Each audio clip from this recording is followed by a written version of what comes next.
Até então, o Flamengo ainda não estava dando como certa a permanência do Everton Ribeiro, né? O desejo do próprio clube.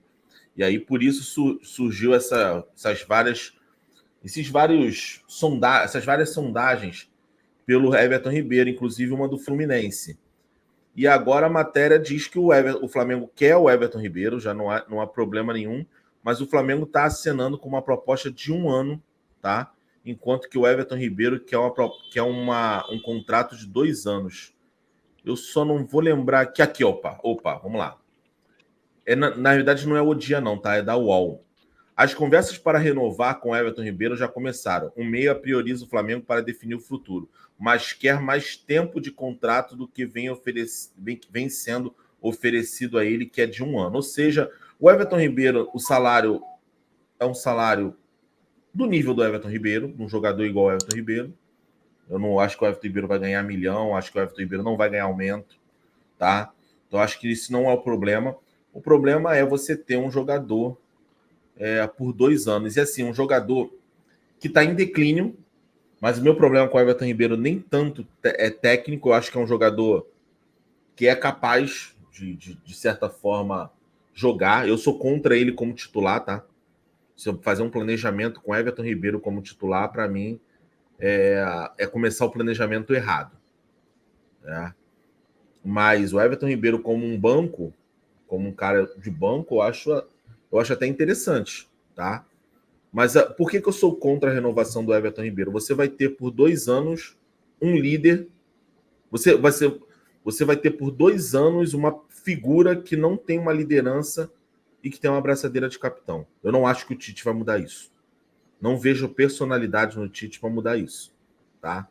Acho que, obviamente, com o Everton Ribeiro no banco de reservas, o Tite vai escolher um vice capitão, como era o Diego com o próprio Everton Ribeiro, né? O Diego era banco e o Everton Ribeiro jogando era o capitão da equipe. Mas ainda assim vai ter uma liderança ali do Everton Ribeiro, uma falta de liderança partindo de um Everton Ribeiro. Eu acho que a principal mudança do Flamengo não é técnica. Eu entendo que passaram 2 treinadores muito ruins, né? E aí ainda tem culpa dos jogadores nisso, mas tem aí uma ponderação, mas eu acho que a questão maior é a mudança de mentalidade.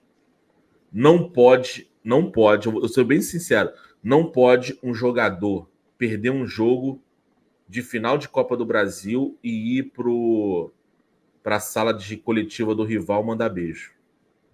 WhatsApp. Fala com ele antes. Não tem problema nenhum dar risada antes, tal, do jogo, ir lá abraçar. Não tem sentido nenhum você ir lá mandar beijo. Eu sei que isso foi Gabigol, mas isso faz parte da liderança também. Eu acho que a prioridade de qualquer torcedor hoje, dentre esses 3 jogadores, é a do Bruno Henrique. A matéria nem foca tanto no Bruno Henrique, mas eu tenho uma aqui que é o seguinte: a proposta, a gente tá. São várias notícias que vão pulando, né? Já teve a notícia de que o Bruno Henrique quer ganhar 2 milhões, de que o Bruno Henrique quer 3 anos de contrato, e que o Bruno Henrique, 3 anos de contrato, e que o Bruno Henrique quer pagamento de luva. Tá? São essas as notícias que tem. E aí eu peguei uma notícia aqui da uma suposta proposta do Palmeiras, tá? Destaque do Flamengo após retornar de lesão, Bruno Henrique está no fim de contrato com o time carioca. Em meio às conversas com a diretoria rubro-negra sobre a renovação de vínculo, o atacante desperta interesses de outros clubes brasileiros, entre eles o Palmeiras. E aí fala o seguinte: segundo a apuração Paraná Pão Doce, Bruno Henrique tem em mãos uma proposta do Palmeiras. O clube paulista ofereceu ao atacante 2 milhões de salário e 3 anos de contrato. Essa é a proposta que o Bruno Henrique tem em mãos do Palmeiras. E eu vou falar uma coisa, eu até acredito nessa proposta, pensando no turbilhão que está o Palmeiras. Eu acho que tudo que está acontecendo, estão pichando os muros lá da Crefisa e o caramba 4. Eu acho que tudo que está acontecendo, eu acho que aparece como sendo verdade isso, porque eu acho que isso traria talvez uma paz ao Palmeiras, trazer o melhor jogador do rival, sabe qual é? Do rival esportivo. Então, assim, agora, se o Bruno Henrique está focado apenas em dinheiro e o tempo de contrato, e ele tem em mãos uma proposta de 2 milhões e 3 anos de contrato, e ele está focado só nisso, Bruno Henrique, obrigado pelo tempo, pelo trabalho servido aqui, pelo tempo que você teve aqui, honrou o manto, entendeu? Foi muito importante, eu já falei isso aqui, foi o melhor jogador da era milionária do Flamengo para mim, tá?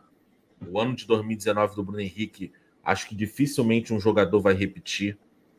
Então, pensando assim, é só isso que eu tenho a dizer para o Bruno Henrique. Sou totalmente contra o Flamengo pagar 2 milhões ao Bruno Henrique. Digo mais, eu acho que eu sou contra o Flamengo pagar 1,5 milhão pelo Bruno Henrique, tá?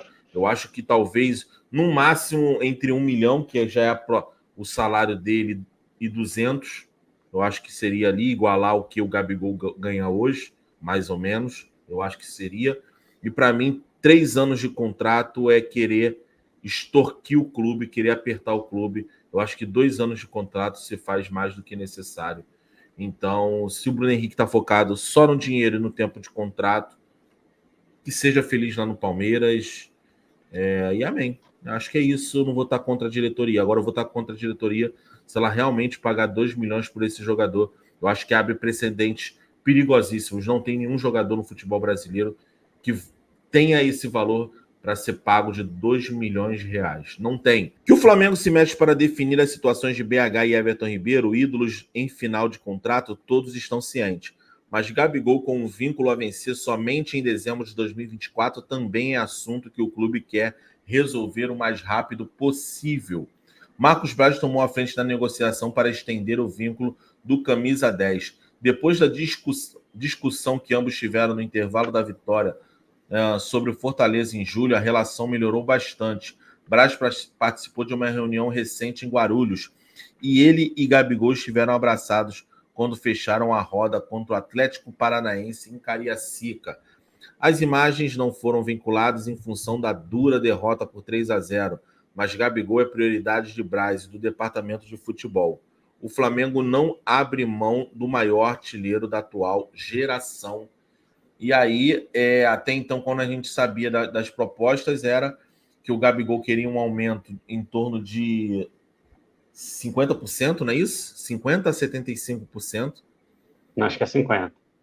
Não é 50%, não é? 50%. 50% e um contrato de 5 anos. E um contrato de 5 anos. Rafa Smith, eu acho que é até fora de lógica pro Flamengo e pro próprio Gabigol tentarem uma negociação agora. O Gabigol hoje, ele é um jogador inútil em campo. O Gabigol hoje, ele talvez seja o jogador... Ele vive seu pior momento, talvez, da carreira. Você pensar ali, você exclui ali talvez o período da Europa, está vivendo o pior momento possível. Eu não entro numa sala de negociação com isso. Se eu sou o Gabigol, eu falo, cara, peraí. É uma coisa, eu vou focar no que vem. Eu tenho trunfo na minha manga que daqui a 6 meses eu posso assinar um pré-contrato. E isso também é uma carta na manga que o jogador tem, tá? Para uma negociação de renovação de contrato. E ano que vem eu vou tentar melhorar para tentar esse contrato aí que é muito bom. É o que eu pensaria sendo o Gabigol. Agora, não tem. Agora vão só me jogar para baixo. Vão só me jogar para baixo. Eu não vou conseguir o contrato ideal. E pro lado do Flamengo o Gabigol vai querer ganhar lá em cima. Mas hoje nem eu tenho todas as convicções no Gabigol. Porque a temporada dele foi horrorosa. Será que vale a gente ficar 5 anos pagando 2 milhões por esse jogador? Que com 26 anos está tendo um futebol de jogador de 36? Será que a tendência é melhorar ou piorar? Então talvez é melhor esperar o 2024, ver o que o Gabigol pode render, pelo menos nos 3 primeiros meses, e